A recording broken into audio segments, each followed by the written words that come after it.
Today on Princess TV, magical flowers, digital powers, rhythms and tunes, the sun and the moon, magic shapes and shifting tides, and the fire burning deep inside.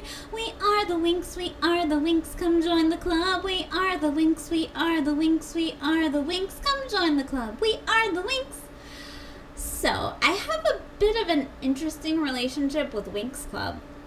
I saw the first season on the 4Kids dub when it first aired in America back around 2004, and then I didn't realize that the show still existed for about 13 years. I saw the second season on Netflix about a decade later with the not-so-great Rye dub, and then I decided to binge everything I missed so far since then. When I started to navigate how to go about watching the later seasons, I discovered that the show was a bit of a mess. There are 3 different English dubs, and it switched networks several times with years between some of the seasons. It's no wonder I lost track of it. Was it worth making up for all that lost time? Here's what I discovered. Shows that run for longer than 5 seasons tend to come up with some absurd ideas toward the end to keep things going. Just look at the ridiculous concepts Once Upon a Time used in their final season. Fortunately, Winx stayed pretty strong for most of its later seasons. Instead of making up story arcs that didn't make sense, they stuck to exploring more of the kingdoms where the fairies came from and expanding upon ideas that were introduced in earlier seasons. For instance, the main character, Bloom, didn't find out if her parents were still alive until a movie special that took place after the 3rd season. Then her sister Daphne showed up as a ghost-like spirit at the beginning of the series, and they didn't figure out why or how to return her back to normal until the end of the 5th season. Aisha, or Layla in the earlier seasons, who quickly became a very important character, wasn't even introduced until the 2nd season. Having 6 girls from 6 different planets also gave the writers lots of new places to visit that didn't feel shoehorned in. Of course, taking so many years to reach these developments would have probably been torturous to watch from week to week with over a year between seasons. I think I was able to enjoy it a lot more because I binged it years later.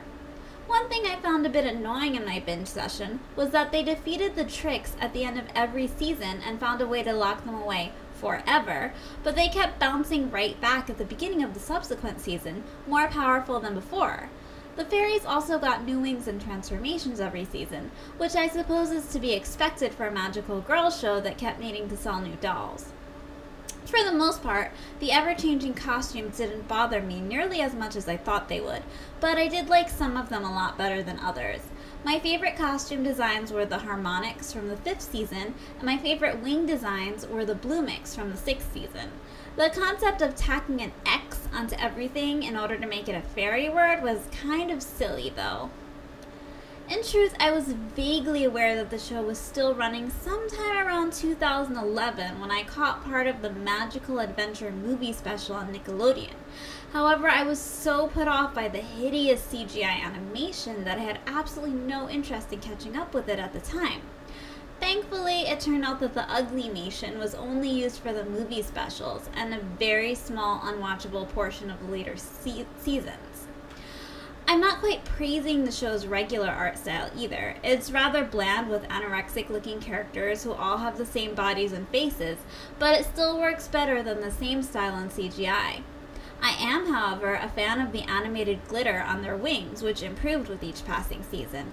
The character designs seem to have changed very little over the past 13 years. Bloom's hair got flatter and Aisha's hair got bigger, but that's about it. Stella became obsessed with changing everyone's outfits every 5 minutes in the later season, which was nice because it gets boring to see the same ones all the time. Personally, I think the story peaked around the 4th or 5th season.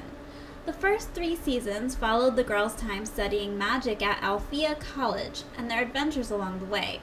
It wasn't until after their graduation, which sadly happened in one of the awful CGI movies instead of a regular episode, that we got to really know their lives and their home worlds.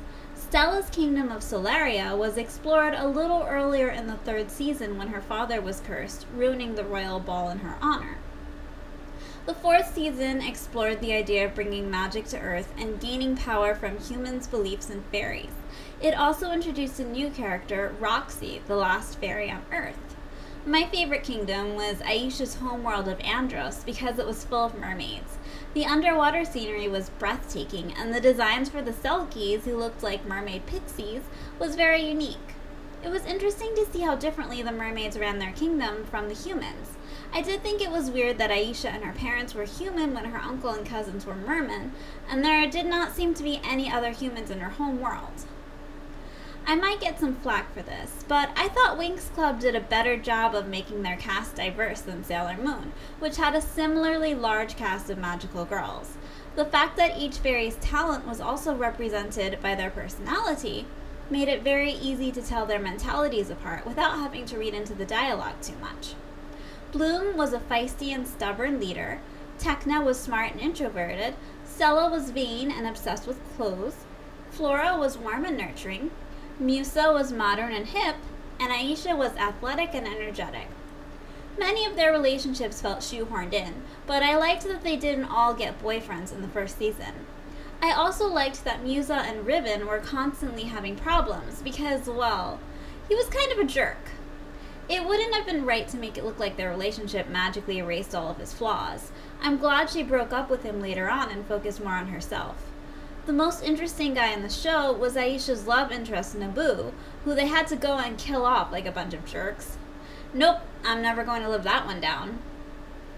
When I got to the 7th and final season, I realized that YouTube didn't have every episode. Then I saw the Butterflix transformation and the ridiculous simultaneously choreographed line dance that the girls did after every transformation.